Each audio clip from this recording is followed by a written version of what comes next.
যুক্তরাষ্ট্র থেকে সরকারের আমদানি করা গমের দ্বিতীয় চালান দেশে পৌঁছেছে।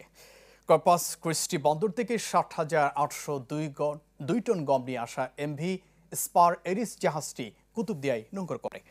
সংশ্লিষ্ট shipping agent 7 সিজের MD Ali Akbar জানান, জাহাজে থাকা সব গমই লাইটারের মাধ্যমে খালাস করা হবে। এর মধ্যে 40,000 টন যাবে নারায়ণগঞ্জে, বাকি 20,802 টন আনা হবে পতেঙ্গা সাইলোতে। G2G ভিত্তিতে প্রথমবারের মতো যুক্তরাষ্ট্র থেকে 2,40,000 টন গম আমদানি করছে সরকার, যার প্রথম চালানে প্রায় 57,000 টন আসে গেল 25 অক্টোবর।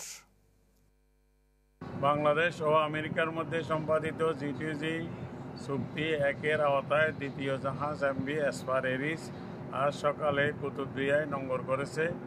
এই জাহাজে মোট 60,802 টন গম আছে এবং সম্পূর্ণ গম চট্টগ্রামে নামবে। এই জাহাজ থেকে 40,000 টন গম লাইটারের মাধ্যমে সরাসরি নারায়ণগঞ্জ যাবে, বাকি 20,802 টন গম চট্টগ্রাম সাইলো জেটি দিয়ে যাবে।